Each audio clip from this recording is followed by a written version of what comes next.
Hi there, class. My name is Derek Parham, and my review will be on Nudge, the final edition by Cass Sunstein and Richard Thaler. So Nudge was originally published in 2008 under the title of Nudge, Improving Decisions About Health, Wealth, and Happiness. In that first edition, the authors introduced the concepts of choice architecture and how choice architects or leaders in classrooms, workplaces, families, really any environment where a leader thrives, influences the decisions of those around them through what they call nudges. Now, a lot has changed since 2008, so I think the authors took a look at the content within that original version of Nudge and updated a few things. So they did update the version for 2021 in Nudge, the final edition, that kind of expands on a lot of the concepts and teachings of the first edition, while also including more relevant topics like the COVID-19 pandemic, presidential elections since then, climate change, science, and how our leaders either use a nudge or a more negative word that they use called a sludge to influence the decisions of the people around them.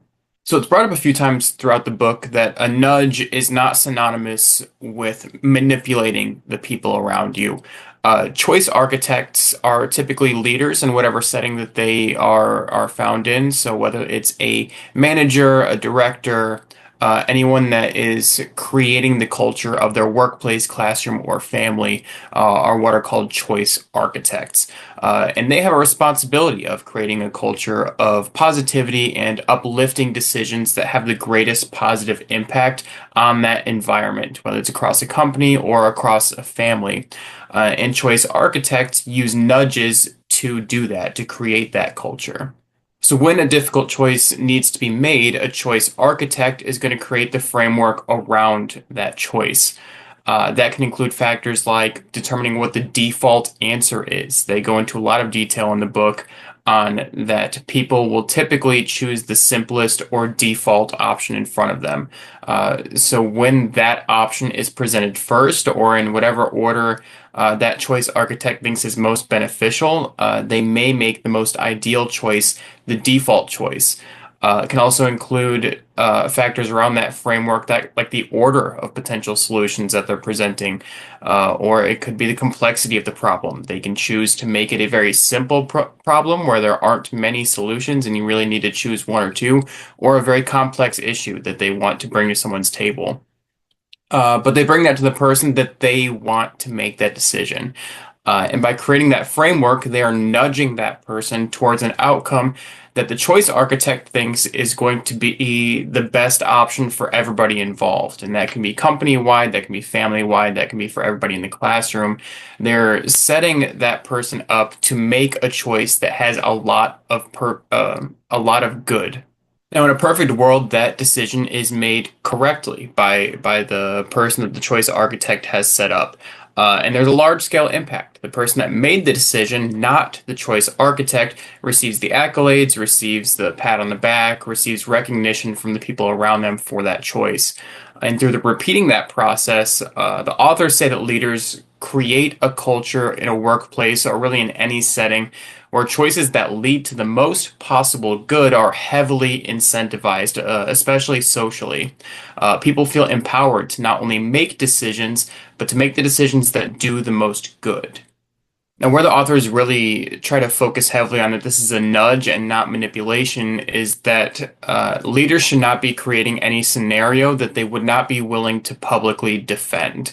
Nudges only work when they're done with a background of responsibility and respect, and to do otherwise would be what they call a sludge. So a sludge happens when the outcome results in a feeling of resentment or manipulation, especially on the side of the person who had to make that decision. Ideally, a nudge results really only in positivity and a feeling of empowerment. So when the right decision is made, there's always documented feedback for that decision. The person that made that choice is celebrated, and exactly why it was a good choice is made clear, and there has to be a sense of transparency there. Whether that person's decision saved the company a lot of money or had a lot of positive impact on people if they're creating a good retirement plan.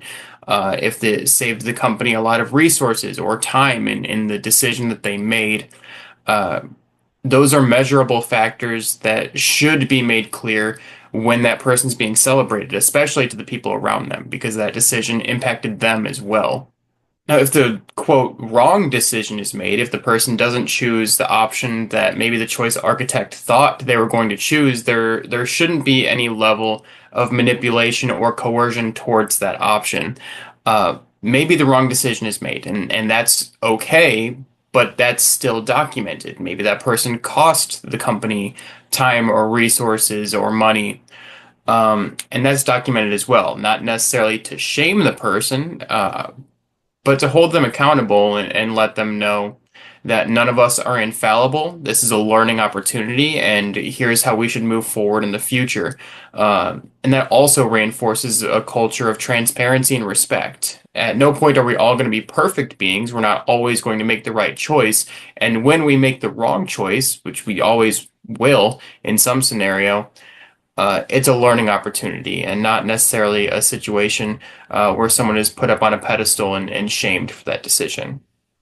Now, overall, I had a really great time reading Nudge. I think it takes a lot for an author to recognize that maybe the work that they did originally has been outdated. Maybe it isn't as relevant in today's society, and maybe there are factors today that influence what they taught in that original book. And I think in the final edition of Nudge, the authors did just that. They built on examples that were still relevant and introduced new concepts that really only make this argument stronger.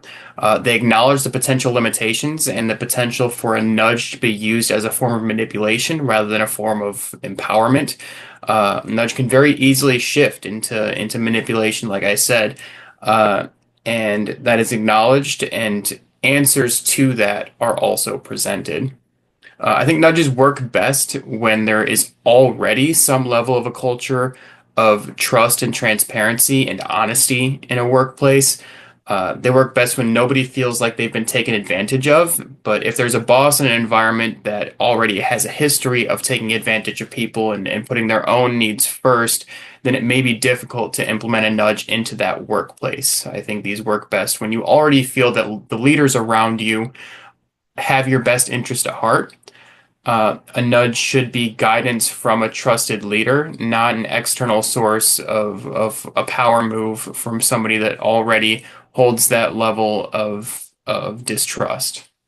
So again, I would definitely recommend Nudge, the final edition, to anybody that is looking to build on their current leadership capabilities. Anybody that wants to influence the decisions around them while also building up a sense of empowerment and creating a culture of positivity and really uplifting energy and making sure that the people around you feel empowered to make the right decisions. Thanks, class. I've enjoyed the time together, and I wish you the best in the rest of the semester.